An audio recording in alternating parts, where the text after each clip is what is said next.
Tonight we are commemorating the martyrdom of Imam Ali ibn Musa Radha alayhi salatu wassalam.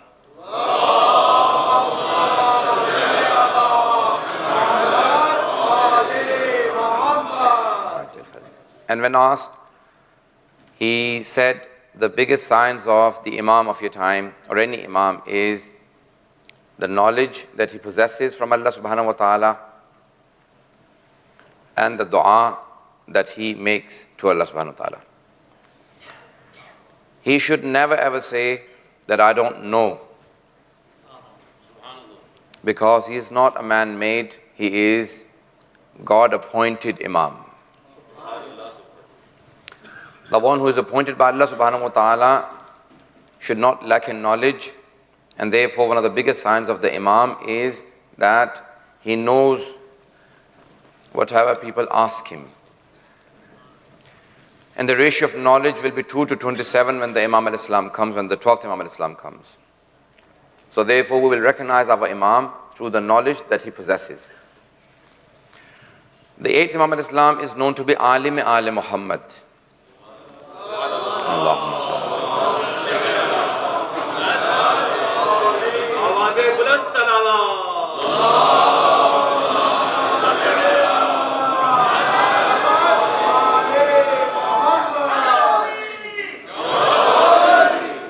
is known to be Alim Ali Muhammad, the learned of the Ali Muhammad. When asked, Mawla, what about the rest of you? Are you not all Alim of Ali Muhammad? They said, of course we are. But he had more chance to prove his knowledge through the debates that Ma'mun organized for him. Ma'mun wanted to degrade the Imam al-Islam, and he always organized people to debate with him and ask him questions so he could degrade the Imam al-Islam and say, look, he doesn't know this. He wanted to get one chance at least where the Imam could not answer the questions, so he could tell the people that, look, there is a question that he could not answer. So he always organized different religions to come and ask questions from the Imam al-Islam. He organized different scholars from different fields within Islam, from outside Islam, and people continuously ask questions from the Imam al-Islam. And through that, Shaykh Tusi says, Hujaj al-Radawiyya, meaning the 8th Imam al-Islam gave so many proofs that all the Shias, there are about 13 sects in the Shias, all the Shias that reach up to the 8th Imam, they don't stop at the 8th Imam, they go all the way up to the 12th Imam. All the divisions within the Shias are before the 8th Imam al-Islam. The Waqifiyya that stopped after the 7th Imam. But the 8th Imam had so much chance of debating with the people that he made it prove to them that if you believe in 8 Imams, you must go all the way up to the 12th Imam al-Islam. That's why Hujjaj al-Radawiyya, the proofs of the 8th Imam, and Alim Ali Muhammad, because he had a chance to prove his knowledge to the people, to all the masses and the government and all the Muslims in that world in his time. So he had so many debates with so many people. Now, I want to just mention a few debates of the 8th Imam al-Islam. When Ma'mun used to ask him so many questions, one of the greatest historians in the Shia history says that the most learned Abbasi Khalifa, the most learned Abbasid Caliph was Ma'mun himself, because of the 2 years he had spent with the 8th Imam al-Islam. The most learned Abbasi Khalifa was Ma'mun because of the 2 years he spent with the 8th Imam.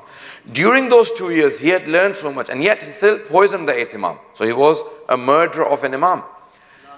And yet he himself, the Khalifa himself, had learned so much from the 8th Imam that he would organize debates with the greatest of the scholars of his own faith, and he would tell them, prepare yourselves to debate a Shia. So they would prepare themselves, and he would say, now debate with me. They would say, but why should we debate with you? He said, if you could defeat me, then you can defeat a Shia. And if you can't defeat me, then you can't defeat a Shia. That's how much knowledge he had gained from the 8th Imam, just by the debates of the 8th Imam al-Islam. And they say that the most learned of the scholars in his time, he would defeat them with his left hand. That's how learned he had become. Just 2 years with the presence of the 8th Imam. The 8th Imam continuously debated because of the different religions that would come to the 8th Imam. One of the times, Ma'mun organized a debate with the Jews and Christians, Zoroastrians, and all other different faiths that he had known in his time, to come and debate with Imam Rida al-Islam. Now, while he was organizing this debate, he told all the people who were always surrounding the 8th Imam not to inform the 8th Imam that Ma'mun is organizing a debate. So the Imam would not prepare himself for this grand debate that he is organizing against the Imam, thinking if I don't tell him, he will not be prepared, and that's how I will have him defeated. The day came, the Jews, Christians, and all the different, the chief rabbi and the archbishop of the Christians, the Catholicos, and all the different major religions, the biggest of their scholars came with different scholars from their own faith to debate with the Imam al-Islam. And the whole court of Ma'mun was filled with all of these scholars. When he became pleased that yes, the biggest of the scholars have come with their books, he asked for the Imam to be brought into the court. So he sent for the Imam. He said to one of his office bearers, he says, go and tell our crown prince, Ali ibn Musa Raza, to come and debate. The person he had sent off to call the 8th Imam al-Islam was a follower of the 8th Imam al-Islam, was a Shia, but was not so strong, but he still believed in the Imam al-Islam. So he was very worried, came running to the Imam al-Islam and said, Yabna Rasulullah, O son of the Holy Prophet, Ma'mun has called you to the court. So the Imam said, he's called me to the court and you are worried? What's the worry for you? He said, Ma'mun has organized a debate for you. And there are all of these learned scholars from different faiths, from Jews, Christians, Zoroastrians, Hindus, and whatever you can think of, all the different faiths. They've come to debate with you.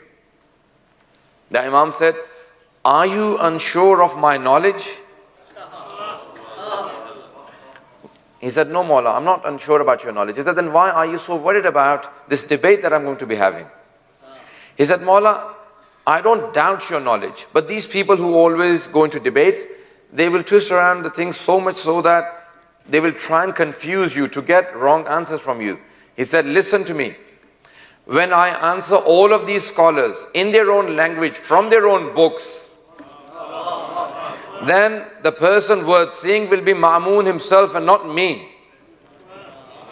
You will need to see how he looks when I answer all of these learned people from their own books in their own languages. He said, now I want to ask you one question. He said, yes, Mawla, what is your question? He said, why do you think that Ma'mun has organized this debate between me and all of these scholars? He said, Mawla, if you want to know the truth, he wants to degrade you. He wants your followers to think that you're not so worthy. He wants your followers to think less of you. He said, that's what I want all of my followers to know. He's not sincere with me. He wants to degrade me. He wants to disrespect me. He wants all of my Shias and all of my followers to have less respect for me. That's why he's organized this debate. Now the Imam al-Islam started walking. And when the Imam al-Islam was walking, the Jalal and the Haiba of the Imam al-Islam, the grace and the majesty of the Imam al-Islam, the nur on his face, and the light in his body when he was walking to the court, as if all the walls were saying labbaik to the Imam al-Islam, as if the earth was kissing his feet, as if the heavens were saying, Mawla, come and take your place and answer the questions and tell the people what an Imam is like when Allah sends an Imam.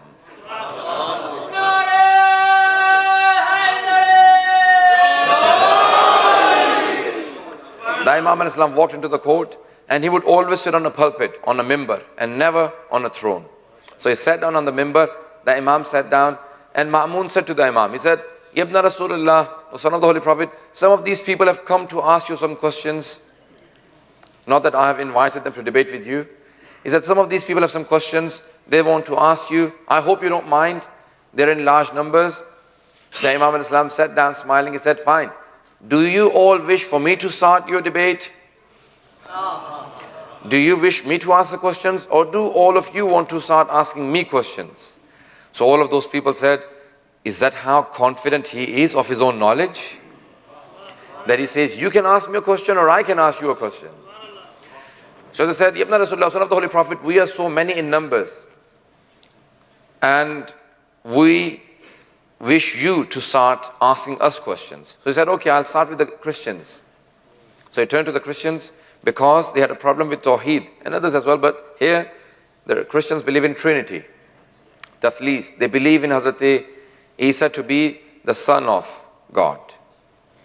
Ibnullah. Isa is son of God. So Hazrat Imam Raza alayhi salatu wassalam,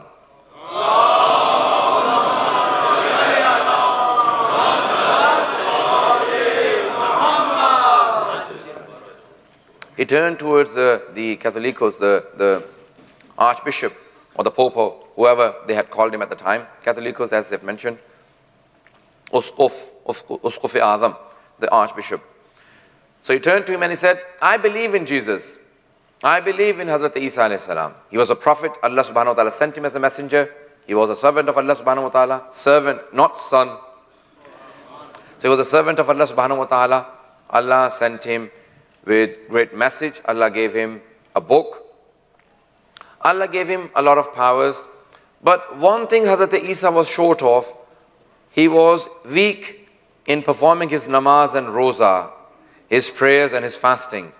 As soon as the Imam al-Islam said that Hazrat Isa was weak in ibadat, in namaz and roza, the Catholicos couldn't take it. He said, who has called you the alim of the Muslims? Who has called you a learned person? Have you not heard that Jesus never slept in the night? He was always doing namaz. He was always praying during the night. And he never ate anything during the day. He was always fasting during the days. So the Imam turned to him and said, so you admit Hazrat Isa used to do the salat and som. So you admit that he used to do namaz and roza. He used to pray and fast. He said, yes. He said, then tell me, what is prayer and fast? He said, it's an ibadat. He said, prayers and fasting are ibadat. They are a service to Allah subhanahu wa ta'ala. Whoever serves Allah subhanahu wa ta'ala is a servant of Allah subhanahu wa ta'ala. And not the son of Allah subhanahu wa ta'ala. He was a servant. He said, Mawla said, now it's your time to ask a question. He said, you've not left any position for me to ask any questions. Our whole faith is based on calling Jesus a son of God. And now you've just proven that he is servant of God. What question do you want me to ask you? Imam Mirza al-Islam went into asking more questions and said, look at the Bible and I will read out things for you from the Bible. Tell the people if I read them correctly or not.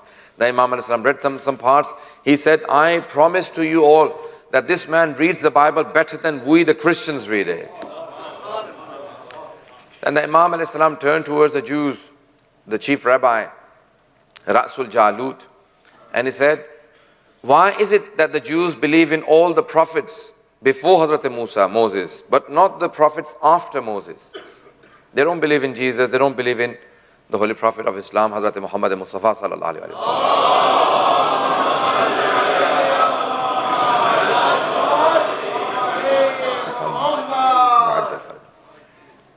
So the chief rabbi answered, he said, because Janabi Musa, Hazrat Musa alayhi salam, showed miracles that the prophets that came after him, they could not show the miracles like that.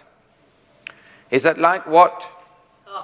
He said, like his hand that he would put in his pocket and take it out, then there will be light from that house, like his staff that would turn into a python. He said, yes, these are the two miracles mentioned in the Holy Quran. We believe in these two miracles of Moses. Imam Reza said, but the prophets that came after Hazrat Musa alayhi salam, they showed greater miracles than Hazrat Musa. Hazrat Isa used to give life to the dead. Hazrat Rasul Khuda showed all the miracles that all the previous prophets showed. He even cut the moon in half.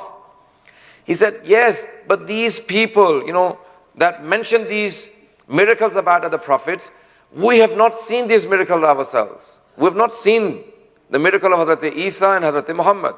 We've only heard these miracles from the followers of these faiths. Imam Reza turned around to the chief rabbi and he said, so are you telling me that you saw the miracles of Hazrat Musa yourself? He said, I haven't seen these miracles, these two miracles of Hazrat Musa myself, but I have read them in authentic books. Imam Reza said, okay, what if I give you references from your own book about the last messenger and about Hazrat Isa? He said, from our book? He said, yes, in Torah. When I was translating this into English, Kitab al-Tawheed, where this debate has come, and it has also come in other books, I was thinking to myself, Imam Reza is giving a proof from the Torah to a Jew. Torah, the Old Testament, the New Testament, they've all gone through alteration, through tahrif, through changes. Is this proof still present in the present day Torah, or has it been taken out? If it has been taken out, then even if I write it today, then many of the Jews may say the Muslims have made it up. But if it still exists, then hang on, is this the Imam that we truly believe in? Or have we understood the Imam alayhi salam that lived 13 centuries ago? Wallahi, I stopped the translation and I went online to try and find a copy of the Old Testament. Gospel.com, gateway to Bible. Bible is a name of Old Testament, the Psalms of David, and the New Testament. All three, Torah, Zabur, Injil, make the Bible. So I found a website and I looked for the verses that Imam Mirza alayhi salam had used in Arabic. I looked for the Arabic Gospel, the Old Testament. I found exactly the same words that Imam Mirza alayhi salam had used from the Torah. And I found an English translation for those words, and even the present day Torah had those words that Imam Mirza alayhi salam used to prove Hazrat Isa and the Holy Prophet from Torah. You see, we believe in the Imam who knew that both Torah and Injil, including Zabur, but Torah and Injil will go through change. And his eyes saw the changes. And he realized that even after the changes, the verses that will still remain are the verses that he used in his debate.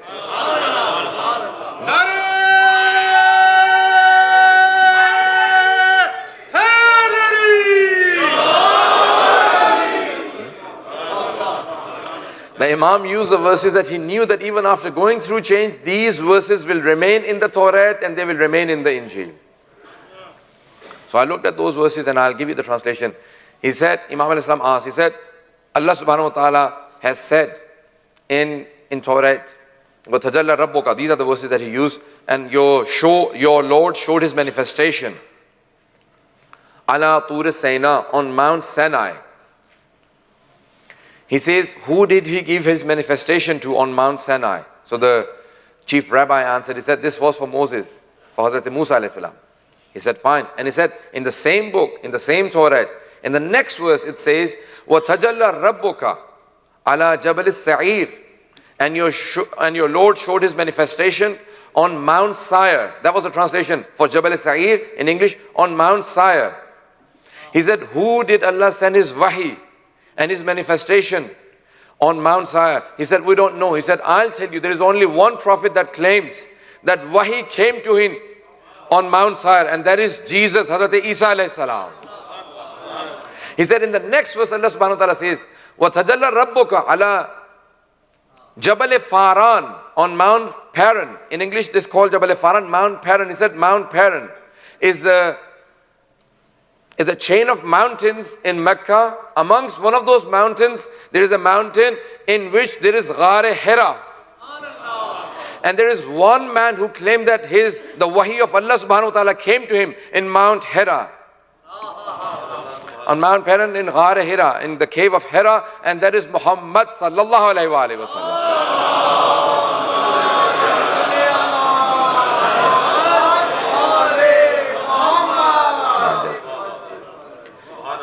So the chief rabbi turned to the Imam and said, but how do you know all of this? He said, let me tell you more from your book. It says, and in Quran also it says, and the people who always ask you, why do you believe in 12 Imams? Surah number 5, verse number 12. 5 and 12. Inshallah, you will not forget. Surah number 5, Surah Ma'idah, verse number 12. Allah kept an order for the people to memorize it easily. 5 and 12. Surah number 5, Surah Ma'idah, verse number 12. وَبَعَثْنَا فِيهِمْ إِثْنَا عَشَرًا نَقِيبًا, and we gave 12 chieflets to Bani Israel. The Holy Prophet said, Ali minni bi manzilati Haruna min Musa. And then he said, I'm like Musa, Ali is like Harun, and my ummah will be like the ummah of Hazrat Musa. Just like Musa had 12 successors, I will also have 12 successors. So there were 12 tribes and there are 12 successors, the Holy Prophet said. So in Quran and also in the Torah, so Hazrat Imam al-Azam said, he said in your Torah it says that the last messenger will have 12 successors. He said, now pick up the Torah and I will read for you. So he picked up the Torah and he said, just open up some pages. He opened up and Imam al-Azam started reading. When he started reading, the chief rabbi closed Torah and he turned to Imam al-Azam. He said, how do you know what page I opened? You are there and I'm standing here. How do you know without looking what page I opened? Imam al-Islam said, if I can't tell you what page you opened without looking, then I am not hujjat of Allah subhanahu wa ta'ala.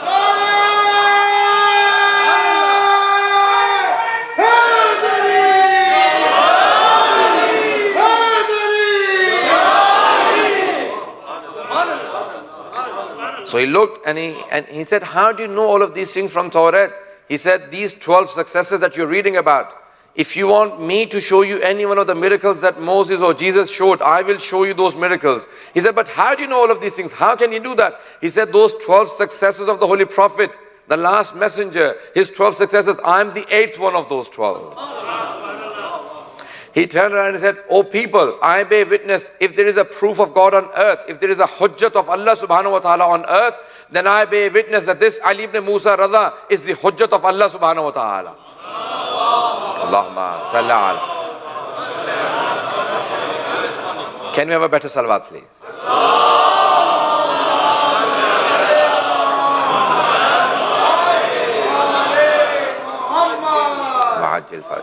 The 8th Imam al-Islam went into different books and gave proofs from the books of their own followers. When the Imam al-Islam was answering the people and he was debating with them while he was asking questions from those people and answering from their own books, there came a time when Ma'mun stood up on his throne and he said, enough is enough.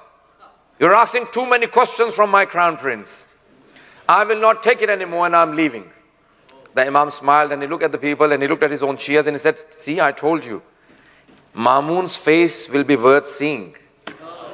When I answer all the people from their own books, in their own languages, not once the Imam al-Islam said, tell me what language these people are speaking. Bring me a translator, bring me an interpreter. As the people were asking the questions, the Imam al-Islam was answering in the same language, in the same pace, from the same books.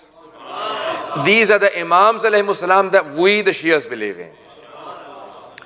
So Ma'mun got up and he left and he said, the more I try and degrade him, the more strength he shows and the more strong his Shias become. This is the Imam al-Islam. The Imam asked many different questions from different faiths. There came a time when one of the scholars got up and he said, O Ali ibn Musa Radha, what is the proof that you are an Imam? What is the proof that you are a Hujjat of Allah? He said, the proof for any Hujjat, any Imam is the knowledge that he possesses and his dua. If it is an Imam, then Allah will never reject his dua and the knowledge will be special. He will have special knowledge from Allah subhanahu wa ta'ala. He said there are many other signs, infallibility and other things that I can go into, but 2 major signs. One is knowledge and one is the dua of the Imam alayhi salam. So many people, when they started asking questions, they realized all of those different scholars said, we all say that this man is more learned than any of the other faiths that we have in this world today. These were the biggest scholars that were asking questions from Imam Ali ibn Musa ar-Radha alayhi salatu wa salam.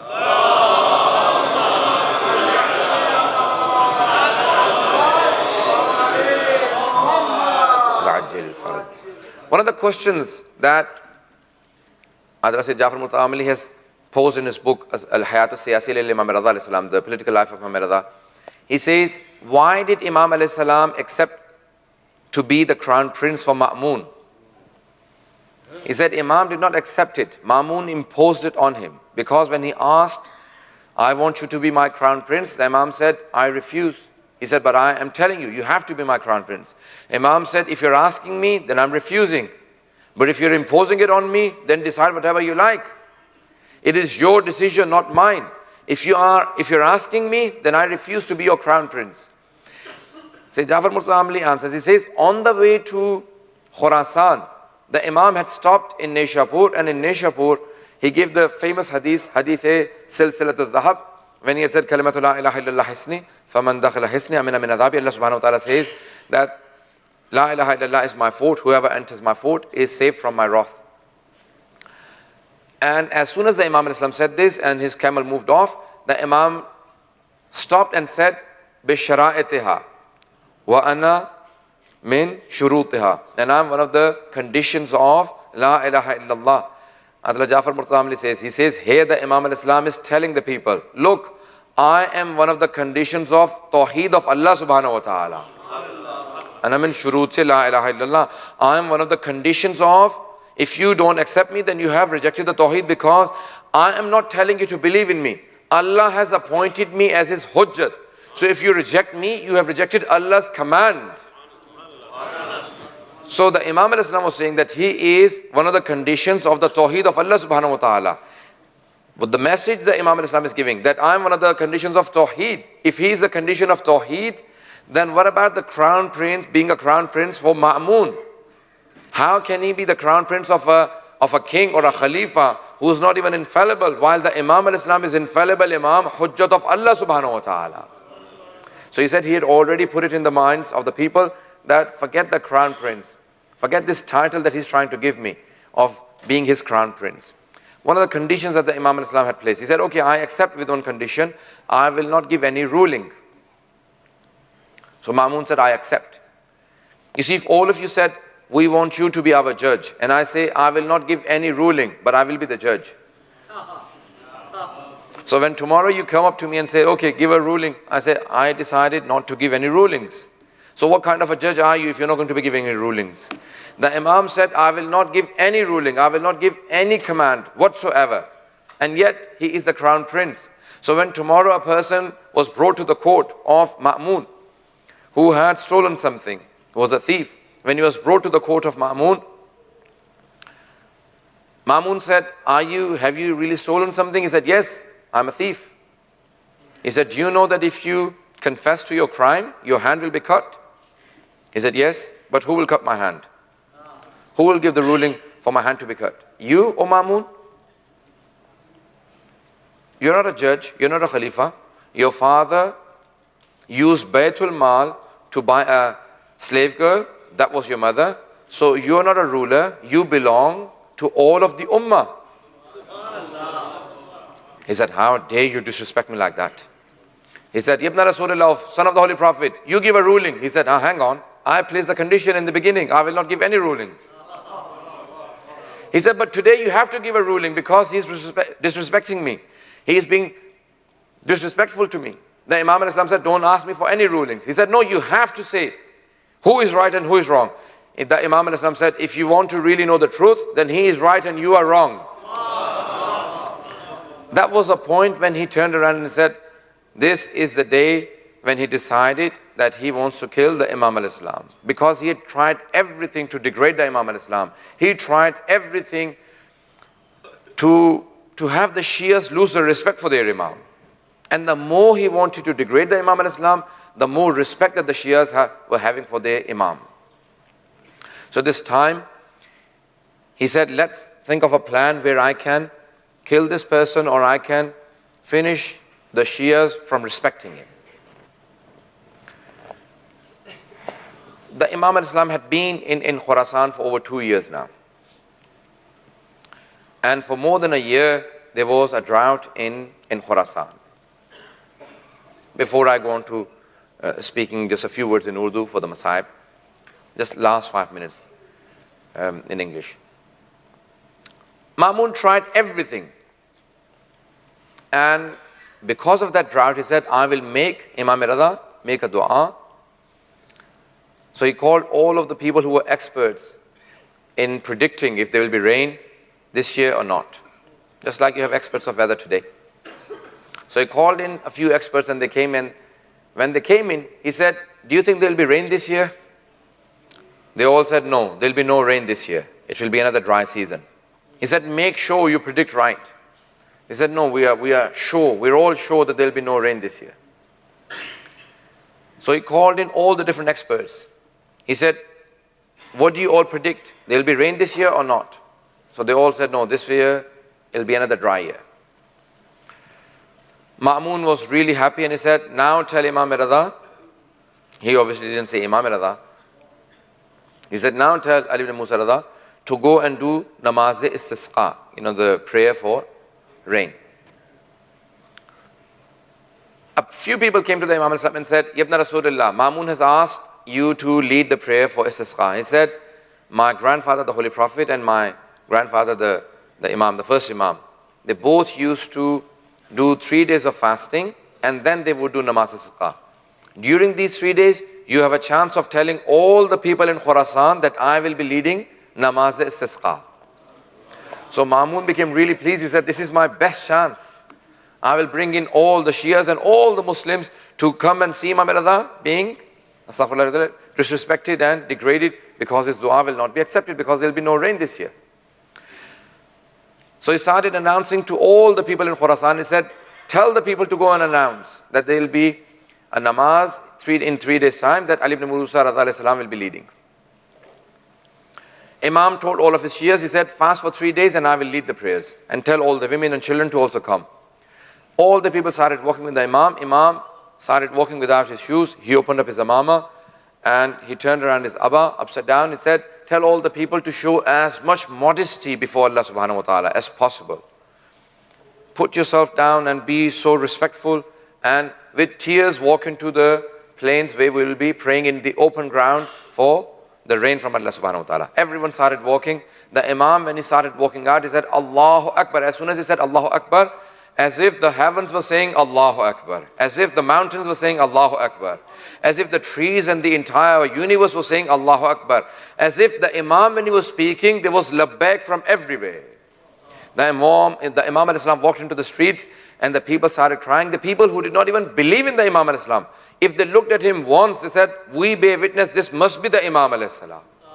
So they all started walking behind the Imam al-Islam. As he walked into the plains, he said, everyone, I will lead 2 rakat prayer and you all pray behind me. He told everyone, this is mustahab prayer, but we can do it with Jamaat. This is the only mustahab prayer that we can do with Jamaat. In the absence of the Imam, namaz Eid as well, but namaz Eid is wajib when the Imam al-Islam is here.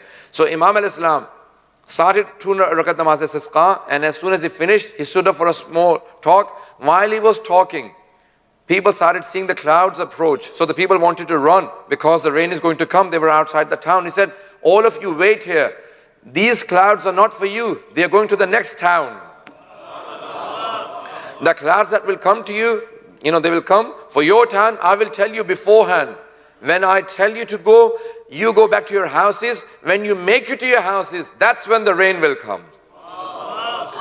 So the Imam al-Islam started praying and he raised his hands and said, oh Allah, send down rain for these people. As soon as the Imam's hand started coming down, the clouds approached and he said, oh people, now go back to your houses. There will be rain as soon as you reach your homes.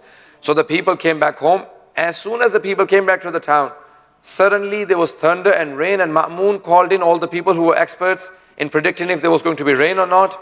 He said, did you not tell me that there will be no rain this year?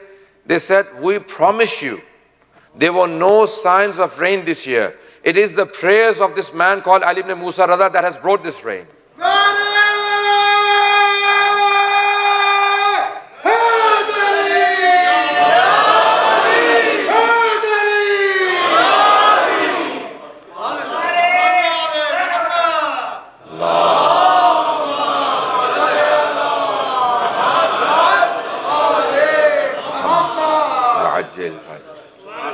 As soon as all of those people, these experts, said to Ma'mun that we assure you this year was going to be another dry year, it was because of the prayers of this man called Ali ibn Musa ar-Radha alayhi salatu wasalam that this rain has come. Ma'mun told them, he said, you've told me why the rain has come. Don't tell the people why the rain came. Because the followers will increase and their faith will be stronger than ever before. I do not wish for the people to have strong faith. This is the Imam alayhi salam. One of the greatest signs of the Imam. Never ever never ever tell yourself that when the 12th Imam comes, how will I recognize him? The Imam needs no recognition. When the false claims come of Imamat, ask them questions. Ask them to show you miracles. Not the real Imam alayhi salam. Because the real Imam alayhi salam is a living miracle in himself. You will never doubt that this is Imam from Allah subhanahu wa ta'ala. When the 12th Imam comes, you will not have any doubts. You will recognize the Imam, but will you follow the Imam alayhi salam or not? That will be your decision. But you will all recognize the Imam alayhi salam. And inshallah, we will all follow the Imam alayhi salam. We ask Allah subhanahu wa ta'ala, Allah, on this night of the shahadat of Imam Radha, for the sake of Imam Radha, make us all recognize the 12th Imam alayhi salam. And give us a true ma'rifah and true recognition of the 12th Imam alayhi salam. And make us obey the Imam alayhi salam. कौन है किस इमाम अलैहि सलाम की, just a few minutes in Urdu, किस इमाम अलैहि सलाम की शब शहादत में जमा है, जिस इमाम को गरीबुल गुरबा कहा जाता है. یہ اردو والا غریب نہیں ہے. غریب اردو میں ہوتا ہے جو جس کے پاس کچھ نہ ہو، اور عربی میں غریب اسے کہتے ہیں جو وطن سے بہت دور ہو. امام رضا علیہ السلام مدینے سے سب سے زیادہ دور ہیں، اسی لیے آپ کو کہا جاتا ہے غریب الغربا. اور ایک وجہ یہ بھی ہے کہ ہر امام کے پاس کوئی اور ہے. جنت البقیع میں 4 امام اکٹھے ہیں. پیغمبر کے پاس ان کی بیٹی بھی ہیں. امیر المؤمنین کے پاس حضرت آدم حضرت نوح ہیں. امام حسین کے پاس ان کے بیٹے حضرت علی اکبر ہیں. شہداء کربلا ہیں، حضرت عباس ہیں، سب ہیں. امام موسیٰ کاظم کے پاس امام محمد تقی ہیں. امام علی نقی کے پاس امام حسن عسکری. ہر امام کے پاس کوئی نہ کوئی ان کے ساتھ ہے. لیکن امام رضا علیہ السلام بالکل اکیلے ہیں، اس لیے آپ غریب الغربا ہیں، مشہد میں بالکل تنہا. لیکن اس تنہائی کے باوجود آج غریب الغربا کے کتنے ماننے والے ہیں؟ آج ملینز، ہنڈریڈز آف ملینز امام رضا کے ماننے والے ہیں. آج رات اگر آپ جا کے دیکھیں گے نا تو امام کے حرم میں جانے کی جگہ نہیں ہے. 500,000 ملین کی کیپیسٹی ہے امام رضا کے حرم کی، لیکن آج کئی ملین لوگ پورے ایران سے، پوری دنیا سے لوگ آتے ہیں امام رضا علیہ السلام کی شہادت کے لیے. تو آج وہ غریب الغربا غریب نہیں ہیں، آج امام کے بہت زیادہ ماننے والے ہیں. لیکن آج بھی جنت البقیع میں ٹوٹی ہوئی قبریں موجود ہیں. رسول کی ایک بیٹی کی قبر آج بھی ٹوٹی ہوئی ہے. جس بی بی کے صدقے میں پوری دنیا میں ہر جگہ پہ لائٹنگ ہوتی ہے، ہر جگہ چراغ جلتے ہیں، اس بی بی کی قبر پہ کوئی چراغ جلانے کی اجازت نہیں ہے. کوئی اجازت نہیں دیتا کہ وہاں پہ رویا جا سکے. دل کرتا ہے نا کہ ایک مرتبہ انسان اپنے جسم کو اس خاک پہ لگائے، اپنے چہرے پہ وہ خاک ملے کہ جو بی بی کی قبر کی ہے، لیکن کوئی اجازت نہیں دیتا کہ بی بی کی قبر پہ جا سکے. امام رضا علیہ السلام اپنے چاہنے والوں کو، مختلف اشعار ہیں امام کے. جب ایک مرتبہ ایک بہت بڑے شاعر نے ایک مرثیہ کہا نا، امام کے لیے اشعار کہے، تو کہا کہ مولا میں نے آپ کے سارے اجداد کے لیے کہا ہے، کس کی شہادت کیسے ہوئی، کوئی نجف میں ہے، کوئی کربلا میں ہے، کوئی جنت البقیع میں، اور کوئی کاظمین میں. امام نے کہا میں تیرے اس مرثیے کے اندر، کچھ اشعار کے اندر میں اضافہ کر دوں. کہا مولا آپ میرے مرثیے میں کچھ اضافہ کیجئے گا، بہت بڑی بات ہے، شکریہ. امام نے کہا وَقَبْرٌ بِطُوسٍ يَا لَهَا مِن مُصِيبَةٍ. تو امام نے کہا ایک طوس میں قبر ہے، ایک خراسان میں مشہد میں قبر ہے جس کی مصیبت بہت زیادہ ہے، اور اس کے مصائب اتنے زیادہ ہیں کہ جب تک امام مہدی کا ظہور نہیں ہوگا امام رضا یہی کہیں گے میں تنہا ہوں، میں اکیلا ہوں. تو کہا کہ مولا یہ مشہد میں کس کی قبر ہے، مجھے تو معلوم ہی نہیں ہے. کہا ہے نہیں، وہاں پہ میری قبر بنے گی. کہا وہاں پہ قبر بنے گی. کہا کہ میری قبر بنے گی. کہا کہ اچھا مولا آپ کی قبر ہوگی. کہا ہاں میری قبر مشہد میں بنے گی. کہا مولا آپ نے کیوں کہا کہ غریب ہوں گے؟ کہا کیونکہ میرا کوئی بھی، نہ میرے اجداد میں میرے پاس ہوگا، نہ میرا کوئی بیٹا میرے پاس ہوگا، میں بالکل اکیلا ہوں گا، میں تنہا ہوں گا. آج غریب الغربا کو سلام پیش کریں گے. آج جب پیش کریں کس کو پرسہ دیں گے؟ آج جناب فاطمہ سلام اللہ علیہ سے کہیے گا بی بی آج آپ کو آپ کی بیٹی امام رضا کا پرسہ پیش کرنے آئے ہیں. 3 تاریخ میں بہنیں ہیں جو بھائیوں کے ساتھ گئیں. جناب موسیٰ کی بہن ہے، امام حسین کی بہن جناب زینب ہے، امام رضا کی بہن جناب فاطمہ معصومہ ہیں، جو بھائی کی محبت میں آئی ہیں. بھائیوں سے بڑی محبت ہوتی ہے بہنوں کو، لیکن اگر بہن جانتی ہو نا کہ بھائی خراسان میں بہت دور ہے، سارے بھائیوں کو، بہنوں کو کہا چلو ہم بھائی سے ملنے چلتے ہیں. راستے میں سب کو شہید کر دیا گیا اور وہ سب کے سب مارے گئے. بس بھئی کچھ بھائیوں کیسے شہید کیا میں اس کی تفصیلات میں نہیں جاتا. تو آئے حضرات امام رضا علیہ السلام، کیا عالم ہے، تنہائی ہے. ایک امام علیہ السلام ہے، ہر باپ کی چاہت ہوتی ہے جب وہ مر رہا ہو نا تو اس کا بیٹا پاس ہو، اور جب وہ مرے تو اپنے بیٹے کے گود میں ہو، بیٹا اس کے سر کو اپنے ہاتھوں میں پکڑے کہے کہ بابا آج آپ کو زہر دے دیا گیا ہے. ہر باپ یہی چاہتا ہے. لیکن میدان کربلا میں امام سجاد تھے، لیکن امامت کی چاہتے تھے کہ میں اپنے بابا کے جا کے سر کو پکڑوں، میں اپنے بابا کے سنبھالوں، لیکن جناب سید سجاد کو مہلت نہیں دی جا رہی تھی. وہ اس وقت بیمار تھے، اللہ کی طرف سے بیمار کر دیا تھا تاکہ کہیں امامت ختم نہ ہو جائے، تو محفوظ رکھنے کے لیے ان کی جان کی حفاظت کے لیے بیمار تھے.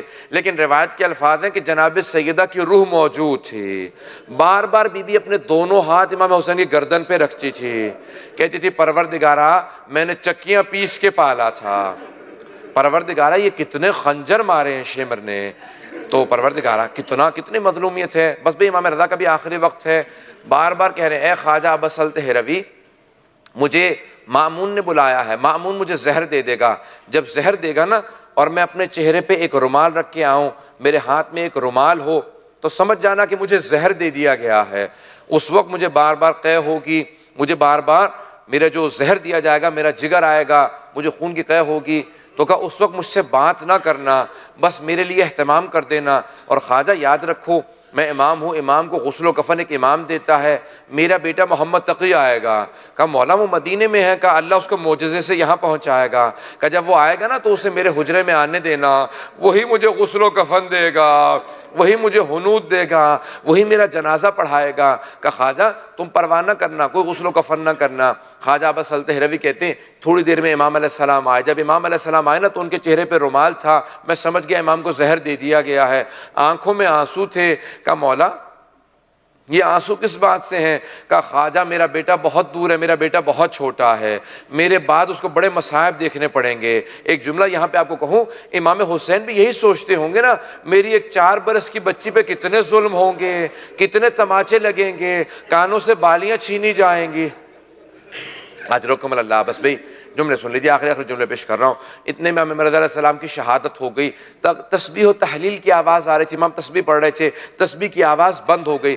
جیسی تسبیح کی آواز بند ہوئی نا تو خواجہ ابا سلط ہروی سمجھ گئے امام کی شہادت ہو گئی، تو خواجہ ابا سلط ہروی رونے لگے، گریہ کرنے لگے، کہا کہ ہمارے امام، ہم امام سے بھی محروم ہو گئے، آج میں یتیم ہو گیا۔ کہنے لگے آج ہم یتیم ہو گئے، آج دنیا کے شیعہ یتیم ہو گئے کیونکہ امام رضا علیہ السلام چلے گئے ہیں۔ بس خواجہ رو ہی رہے تھے، اپنے سارے دروازے بند کر کے رو رہے تھے، اچانک دیکھا کہ کوئی حجرے کے اندر موجود ہے۔ کہا کہ آپ کون ہیں، کہاں سے آئے ہیں اور اندر کیسے آئے ہیں؟ میں نے تو دروازے کو بند کر رکھا تھا۔ کہ وہ خدا جو مجھے مدینے سے مشہد پہنچا سکتا ہے، وہ مجھے مشہد کے اندر آنے کے بعد حجرے میں بھی پہنچا سکتا ہے۔ خواجہ ابا سلط میرے بابا نے تمہیں بتایا تھا، میں اپنے بابا کے غسل و کفن کے لیے آیا ہوں، تم باہر انتظار کرنا۔ بس بھئی میرا دل کہتا ہے کہ جب امام رضا علیہ السلام کو غسل دے رہے ہوگا نا ایک بیٹا، امام محمد تقی بڑی تعظیم سے غسل دیا جاتا ہے، جنت سے کافور نازل ہوا ہوگا، جنت سے پانی نازل ہوا ہوگا، کفن کا کپڑا آیا ہوگا، تو امام محمد تقی علیہ السلام ایک بات سوچ رہے ہوں گے، بابا آپ کے لیے تو کفن جنت کا کپڑا آ گیا آپ کے کفن کے لیے، بابا ایک میدان کربلا میں بھی ہمارے جد تھے، جب ان کو گھوڑے دوڑائے گئے لاشے پہ، اور 11 محرم کو امام سجاد علیہ السلام نے اپنے بابا حسین کے لاشے کو دیکھا تو ایک بیٹا بار بار کہتا تھا پھوپھی اماں خدا کسی غیرت مند بیٹے کو ایسا وقت نہ دکھائے، جوان بیٹا ہو، بوڑھے باپ کا لاشا ریت پہ پڑا ہو، باپ کو دفنانے کی اجازت نہ ہو۔ بس ایک مرتبہ امام رضا علیہ السلام کو غسل دیا، امام محمد تقی علیہ السلام نے غسل دیا، کفن دیا، تیار کیا، جنازہ پڑھایا۔ کہا خواجہ میں نے جنازہ پڑھا دیا ہے، جب یہاں سے تابوت اٹھایا جائے گا نا امام کو دفنانے کے لیے لے جائیں گے تو کہا کہ بتا دینا میں نے جنازہ پڑھا دیا ہے۔ خواجہ ایک اور بات یاد رکھو، قبر پہلے سے تیار ہوگی، امام رضا علیہ السلام کے لیے خاص جگہ پہ قبر تیار ہے مشہد میں۔ کہا وہ کوشش کرے گا مامون کہ ہارون کی پشت کی طرف دفنائے گا، لیکن وہاں پہ میرے بابا کی قبر تیار نہیں ہوگی۔ بس امام محمد تقی نے وصیت کی، بتا دیا قبر پہلے سے تیار ہوگی، ایک مرتبہ زمین میں جب تم پھوڑا مارو گے تو قبر تیار ملے گی۔ کہا اچھا امام سے، کہا اچھا مولا، کہا میں واپس جا رہا ہوں، میں نے غسل و کفن کر دیا، میں جا رہا ہوں۔ حضرات بس میں 1-2 جملے کو پیش کروں گا، میں نے زحمت کو تمام کر دیا۔ حضرات امام محمد تقی علیہ السلام نے اپنے بابا کو غسل و کفن بھی بڑی تعظیم سے دیا، اپنے بابا کا جنازہ بھی پڑھایا اور بڑے احترام کے ساتھ واپس آ گئے۔ لیکن جب 11 محرم کو امام سجاد علیہ السلام جا رہے تھے تو اس وقت بار بار تڑپتے تھے، مولا کہتے تھے جب میں نے پشت ناقہ سے، اونٹ کی پشت سے اپنے بابا کے جسد کو دیکھا نا تو مجھے پھپھیوں کا پردہ بھی بھول گیا۔ کہ پھپھی اماں میرے بابا کے جنازے پہ گھوڑے دوڑائے گئے، پھپھی اماں کبھی بھی خدا کسی کے ساتھ ایسا نہ کرے، کوئی بیٹا اپنے باپ کے جنازے کو اس حالت میں نہ چھوڑے۔ امام رضا گئے، جب 13 محرم کو واپس آئے تو امام سجاد علیہ السلام کس انداز سے آئے، جب واپس آئے نا تو وہاں بنی اسد کھڑے تھے جنازوں کو دفنانے کے لیے، کیسے جنازے دفنائے جائیں۔ تو روایت کے الفاظ ہے امام سجاد ایک مرتبہ چلتے ہوئے سارے لاشوں کے درمیان میں سے اپنے آپ کو جا کے ایک لاشے کے کنارے گرایا۔ کہا بابا آپ کے بعد مجھے طوق پہنایا گیا، مجھے زنجیریں پہنائی گئی، بابا میری پھپھیوں کی چادریں چھینی گئی، بابا سکینہ کے کانوں سے بالیاں نوچی گئی۔ بس بھئی امام نے بیان شروع کیے، پھر ایک ایک کر کے سب کا بتایا کس کو کہاں دفنایا جائے. پھر کہا سب پیچھے ہٹ جاؤ، معصوم کو صرف معصوم قبر میں اتارے گا، ہٹ جاؤ. لیکن روایت کے الفاظ ہیں کہ ایک مرتبہ ایک چٹائی پہ سارے کے سارے امام حسین کے اعضاء کو جمع کیا امام سجاد نے. نہ جانے کس انداز سے اعضاء کو جمع کیا ہوگا، پوری چٹائی پہ سارے جسم کے ٹکڑوں کو رکھا. پھر کہا کہ سب ہٹ جاؤ. ایک مرتبہ آواز کا یا جدہ یا رسول اللہ میری مدد کیجئے گا. پھر کہا نجف کی طرف رک کر کے یا جدہ یا علی المرتضی. پھر سب کو بلایا.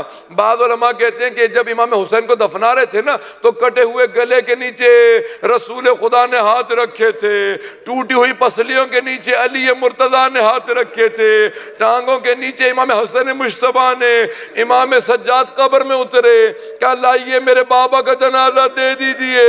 میں کہوں گا جب امام رضا کو دفنا رہے تھے تو ایک مرتبہ بڑی شان و شوق سے جنازہ اٹھا تھا. امام محمد تقی نے بتایا خواجہ تم دیکھو گے میں قبر میں موجود ہوں گا، بس جنازہ دے دینا.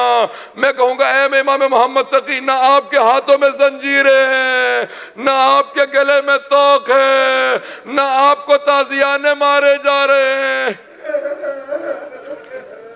الا لعنت اللہ علی القوم الظالمین وَسَيَعْلَمُ الَّذِينَ ظَلَمُوا أَيَّ مُنقَلَبٍ يَنقَلِبُونَ. بھئی اس سے پہلے کہ ماتم کے لیے آپ کھڑے ہوں مختصر سے دعا کراؤں گا. پروردگارہ واسطہ ہے، شب شہادت ہے امام رضا علیہ السلام کی، امام رضا کا واسطہ ہم سب کو امام زمانہ کا ظہور دیکھنا نصیب فرما. پروردگارہ ہم سب کی عاقبت بخیر فرما، ہم سب کو ایمان پہ موت عنایت فرما. پروردگارہ ہمارے مرحومین کے درجات کو بلند فرما. پروردگارہ شام کے اور ہمارے تمام مقامات مقدسہ کی حفاظت فرما، شام کے روضوں کی حفاظت فرما. جناب زینب کبریٰ، جناب رقیہ، جناب سکینہ سب کے روضوں کی حفاظت فرما. پروردگارہ جتنے مومنین بے اولاد ہیں سب کو اولاد عنایت فرما. مقروضوں کے قرضوں کا ادا فرما، پریشان حالوں کی پریشانیاں دور فرما. متمنیان حج و زیارات کو حج و زیارات نصیب فرما. پروردگارہ جتنے افراد نے ہم سے التماس سے دعا کی ہے سب کی دعائیں مستجاب فرما. پروردگارہ تجھے واسطہ ابن عزت و جلال کا ہم سب کو ہماری گنہگار آنکھوں کو امام زمانہ کی زیارت نصیب فرما. پروردگارہ جتنے بھی یہ دشمنان اہل بیت ہیں پروردگارہ ان سب کو غارت فرما. پروردگارہ چاہے شام میں ہوں، عراق میں حالات بہت خراب ہیں، بحرین میں، افغانستان میں، پاکستان میں. پروردگارہ تمام زائرین کی، تمام مؤمنین کی، عزاداروں کی حفاظت فرما. ربنا تقبل منا انك انت السميع العليم بحق محمد وآلہ الطیبین الطاہرین المعصومین.